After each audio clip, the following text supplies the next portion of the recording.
Bonjour à toutes et à tous l'équipe, j'espère que vous allez bien. Pour cette nouvelle vidéo, on se retrouve pour parler football Ligue des Nations. On se retrouve pour parler du match Belgique-Italie qui va impacter un petit peu le destin de nos Bleus dans cette Ligue des Nations. Les Bleus qui vont d'ailleurs affronter l'Israël ce soir. La vidéo pronostic et tout ça et voir un petit peu tout ce qui s'est passé pour les Bleus est disponible sur la chaîne YouTube. Donc n'hésitez pas à la checker. On va se focus aujourd'hui sur Belgique-Italie, le match en parallèle qui va être intéressant donc dans le même groupe que l'équipe de France. Belgique-Italie, la Belgique accueille l'Italie, cote de 2,60 pour les Diables Rouges face à une cote de 2,80 de l'Italie. Les cotes sont très resserrées, ce qui montre que sur le papier c'est un petit peu au même niveau, même si je vois en ce moment la Squadra Azzurra, les Italiens quand même un peu au-dessus, même beaucoup des Belges en termes de niveau de jeu en ce moment. Les Belges restent justement sur une défaite 2-1 face à l'équipe de France. Il y avait un match nul de partout face à cette même équipe d'Italie. Ce qui explique les cotes rapprochées, c'est que aucune des deux équipes n'avait réussi à l'emporter lors de la première rencontre dans cette Ligue des Nations. Il y avait une défaite une nouvelle fois des Belges face aux Français. Alors la première défaite, autant dire qu'elle était quand même plutôt logique pour les Belges face aux Bleus qui avaient été dominants. Par contre, sur la deuxième rencontre, les Belges ont été quand même un peu malchanceux. Ils auraient pu tout à fait gagner ce match ou au moins aller tirer le match nul au vu de leur performance. On va dire que voilà, le match retour où les Belges avaient accueilli la France, il aurait pu être remporté par les Belges et ça aurait changé un petit peu leur compétition, ou au moins un match nul au vu du score. Et face à l'Italie, c'était un match nul plutôt logique. Et la première défaite était quand même plutôt logique face à la France, donc c'est quand même pas une grande performance des Belges qui ont battu quand même l'Israël, ce qui leur fait quand même un total de 4 points dans ce groupe, ça fait pas beaucoup. On va justement aller voir le classement après. Les Italiens, eux ont battu l'Israël, ils ont donc fait match nul face aux Belges, c'est logique. Ils avaient battu l'Israël une première fois aussi, et ils avaient surtout battu la France 3-1.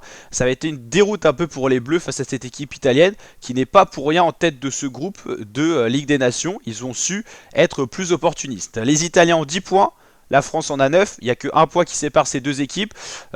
Très sincèrement, je pense que c'est l'Italie ou la France qui finira première du groupe.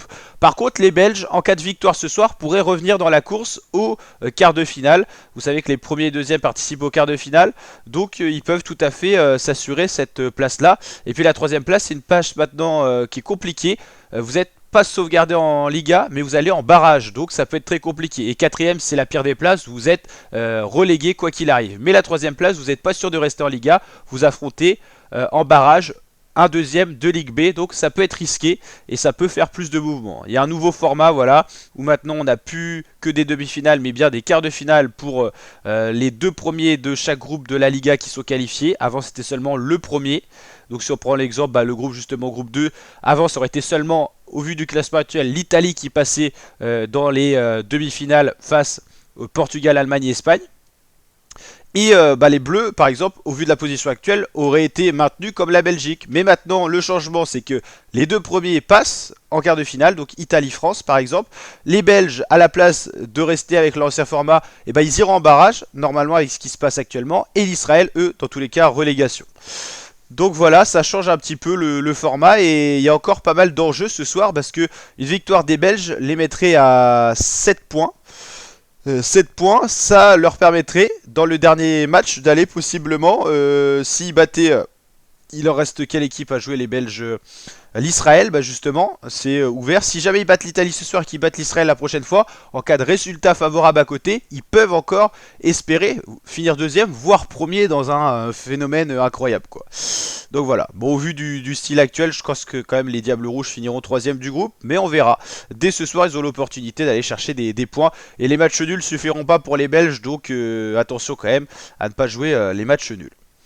Donc voilà, match en jeu, vous l'avez compris, l'Italie pour aller chercher et conserver cette première place du groupe. Un match nul sera un mauvais résultat pour les Italiens qui verraient les Bleus passer devant et tous joueraient dans la finale France-Italie.